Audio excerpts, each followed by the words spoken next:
हरे कृष्णा, राधे राधे दोस्तों। आप सभी को वैशाख मास की हार्दिक शुभकामनाएं। तो आज की इस वीडियो में आप लोग सुनेंगे वैशाख मास महात्म्य का 10वां अध्याय, अशून्य स्वयं व्रत धारण की विधि। मैथिल ने कहा, हे ब्राह्मण श्रेष्ठ, आपने दया करके इस पुनीत इतिहास को सुनाया है। अब आप अशून्य शयन व्रत धारण करने की संपूर्ण विधि भी सुनाने की कृपा करें। तब श्रुति देव जी बोले, हे नृपश्रेष्ठ, मैं तुम्हें इस व्रत का वही विधान सुनाता हूँ जो भगवान श्री हरि ने अपने श्री मुख से किसी समय लक्ष्मी जी को सुनाया था। व्रती मनुष्य को चाहिए कि वह अपनी सामर्थ्य अनुसार स्वर्ण या चांदी की एक सुंदर मूर्ति बनवाए, उसे सुंदर वनमाला धारण कराए तथा पीतांबर पहनाए। उसका विधि पूर्वक नित्य पूजन करे। भगवान की उस प्रतिमा का पूजन श्रवण शुक्ल द्वितीया के दिन से प्रारंभ कर 4 मास तक करता रहे। 4 मास के उपरांत ब्राह्मण को ब्राह्मणी सहित भोजन कराए और शैया एवं वस्त्रादि उत्तम वस्तुएं दान करे। इसके बाद मार्गशीर्ष आदि मासों में पूर्वत रक्त वर्ण भगवान हरि की रुक्मणी सहित प्रतिमा बनवाए और उसका विधि पूर्वक पूजन करता रहे। इसी प्रकार चैत्र मास से अगले 4 मास तक भगवान श्री हरि का पूजन करे, पृथ्वी पर शयन करे। आषाढ़ मास की द्वितीया के दिन उद्यापन करे। भगवान श्री हरि की प्रसन्नता के लिए ओम नमो नारायण इस अष्टाक्षर मंत्र से हवन करे। मार्गशीर्षादि मासों के पारायण में विष्णु गायत्री नारायण विधमय मंत्र से हवन करे। चैत्रादि मासों के पारायण में पुरुष सूक्त के सहस्त्र शीर्षा मंत्र से हवन करे। पंचामृत खीर मालपुआ आदि का भोग लगाए। भगवान लक्ष्मी नारायण की सोने अथवा चांदी की प्रतिमा को स्नान कराए और उसके सम्मुख भोग धरे। फिर ब्राह्मणों को भोजन कराए तथा उन्हें वस्त्र और अलंकार दे। निरंतर 12 दिनों तक ब्राह्मणों को मालपुआ देता रहे। फिर उस प्रतिमा को श्रेष्ठ वस्त्र और अलंकारों से विभूषित कर उत्तम शैया सहित ब्राह्मण को दान कर दे। दान करते समय इस प्रकार से भगवान की प्रार्थना करे, हे जनार्दन, जिस प्रकार से आपकी शैया लक्ष्मी जी से आसुन्न है, उसी प्रकार हे मधुसूदन, इस शैया दान के द्वारा मेरी शैया भी अशून्य बनी रहे। इस प्रकार भगवान को प्रसन्न करने के उपरांत व्रती को चाहिए कि वह भगवान का भोग लगाकर स्वयं भी भोजन ग्रहण करे। इस व्रत को पुरुष सौभाग्यवती स्त्री तथा विधवा अशून्य शयन के लिए धारण करे। जो भी प्राणी मोक्ष की कामना करता हो उसे यह व्रत अवश्य करना चाहिए। इसके करने से भगवान प्रसन्न होते हैं।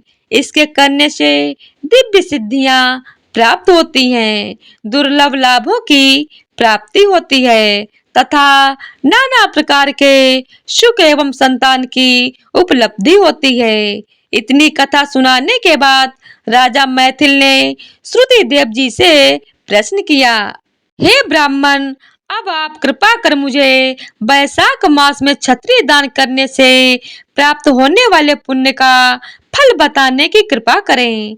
इस वैशाख मास में किए गए कर्मों के शुभ फलों को जानने की मेरी जिज्ञासा है।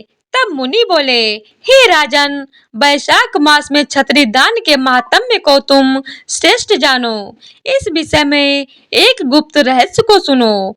सतयुग में हेमकांत नामक एक राजा बंगाल में राज्य करता था।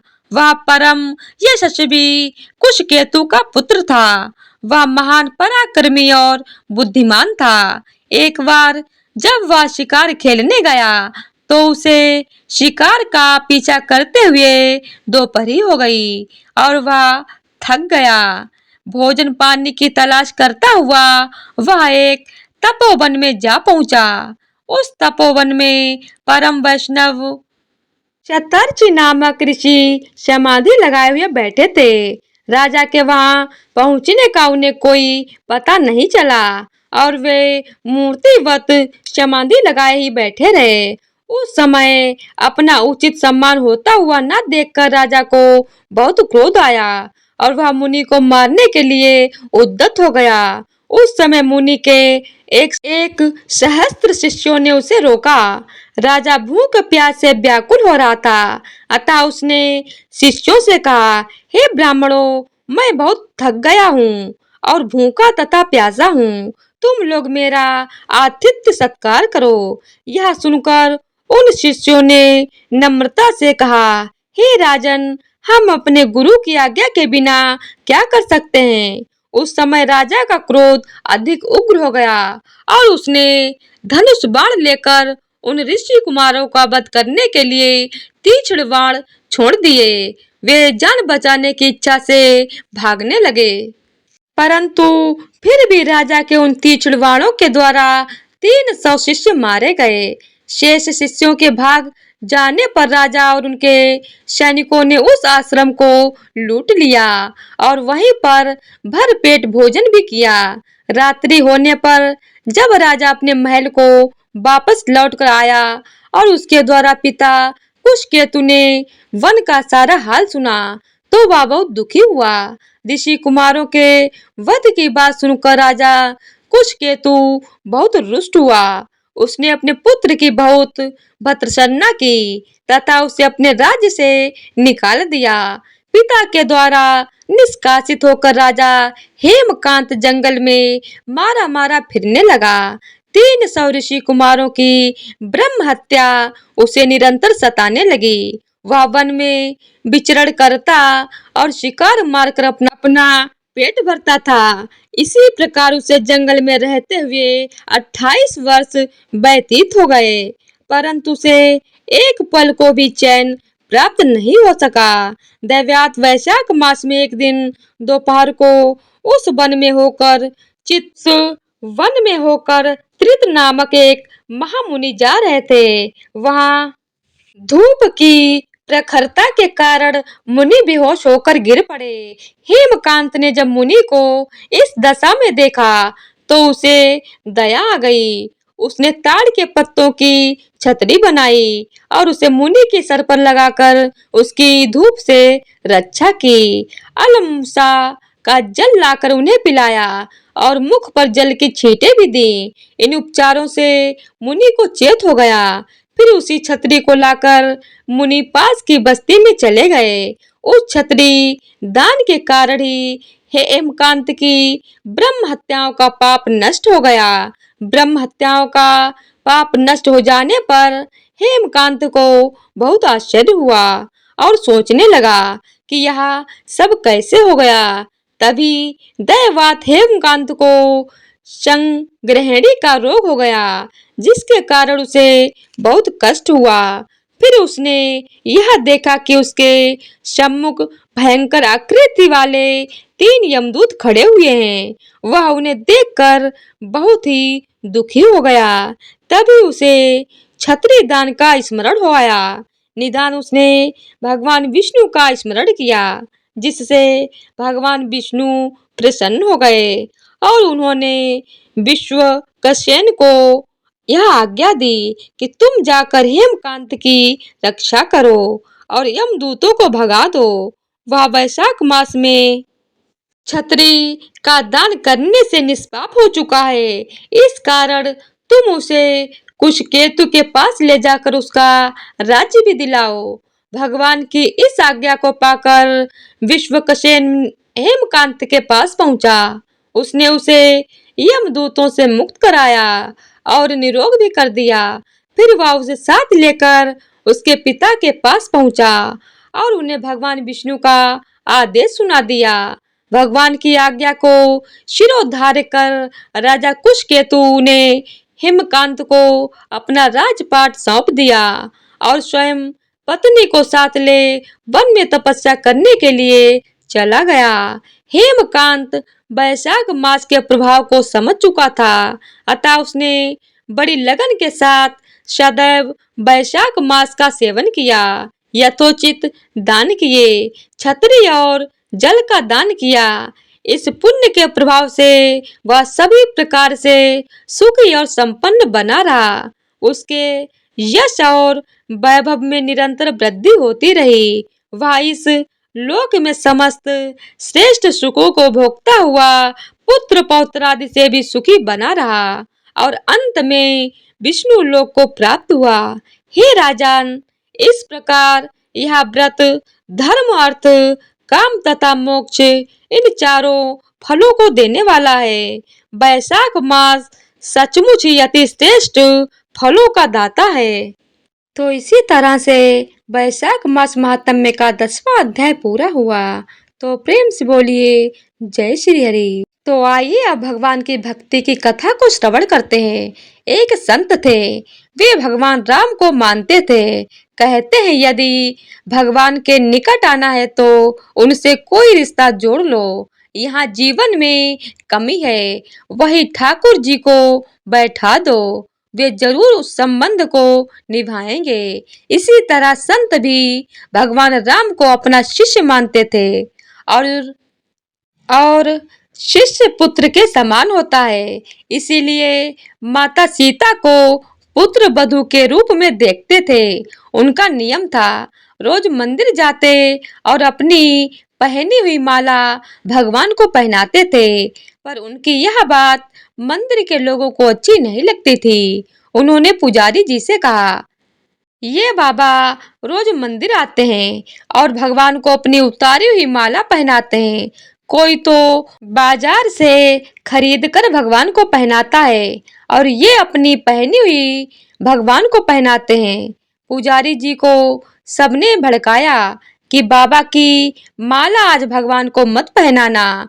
अब जैसे ही बाबा मंदिर आए और पुजारी जी को माला उतार कर दी तो आज पुजारी जी ने माला भगवान को पहनाने से इनकार कर दिया और कहा, यदि आपको माला पहनानी है तो बाजार से नई माला लेकर आएं। पहनी हुई माला ठाकुर जी को नहीं पहनाएंगे। वे बाजार गए और नई माला लेकर आए। आज संत मन में बड़े उदास थे। अब जैसे ही पुजारी जी ने वह नई माला भगवान श्री राम को पहनाई, तुरंत वह माला टूटकर नीचे गिर गई। उन्होंने फिर जोड़कर पहनाई, फिर टूटकर नीचे गिर पड़ी। ऐसा 3-4 बार किया पर भगवान ने वह माला स्वीकार नहीं की। तब पुजारी जी समझ गए कि मुझसे बहुत बड़ा अपराध हो गया है और पुजारी जी ने बाबा से क्षमा मांगी। संत सीता जी को बहू मानते थे, इसीलिए जब भी मंदिर जाते पुजारी जी सीता जी के विग्रह के आगे पर्दा कर देते थे। भाव ये होता था कि बहू ससुर के सामने सीधे कैसे आए और बाबा केवल राम जी का ही दर्शन करते थे। जब भी बाबा मंदिर आते तो बाहर से ही आवाज लगाते, पुजारी जी हम आ गए, और पुजारी जी झट से सीता जी के आगे पर्दा कर देते थे।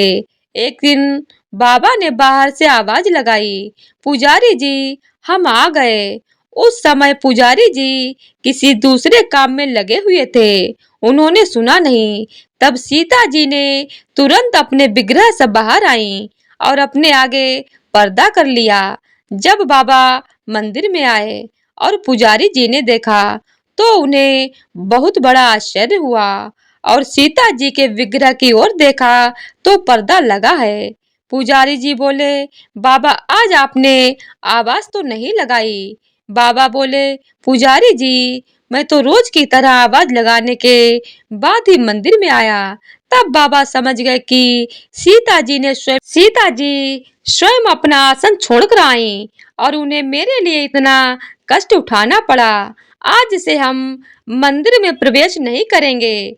अब बाबा रोज मंदिर के सामने से निकलते और बाहर से ही आवाज लगाते, अरे चेला राम तुम्हें आशीर्वाद है, सुखी सुखी रहो। और चले जाते। सच है, भक्त का भाव ठाकुर जी रखते हैं और उसे निभाते भी हैं। चलो मन वृंदावन की ओर, प्रेम का रस जहाँ झलके है, कृष्ण नाम से भोर। भक्ति की रीत जहाँ पल पल है प्रेम, प्रीत की डोर राधे राधे जपते जपते दिख जाए चित चोर। चलो मन वृंदावन की ओर। तो प्रेम से बोलिए राधे राधे, जय श्री राम। तो आज की वीडियो अगर आप लोगों को पसंद आई तो वीडियो को लाइक शेयर और चैनल को सब्सक्राइब कर दीजिएगा। धन्यवाद।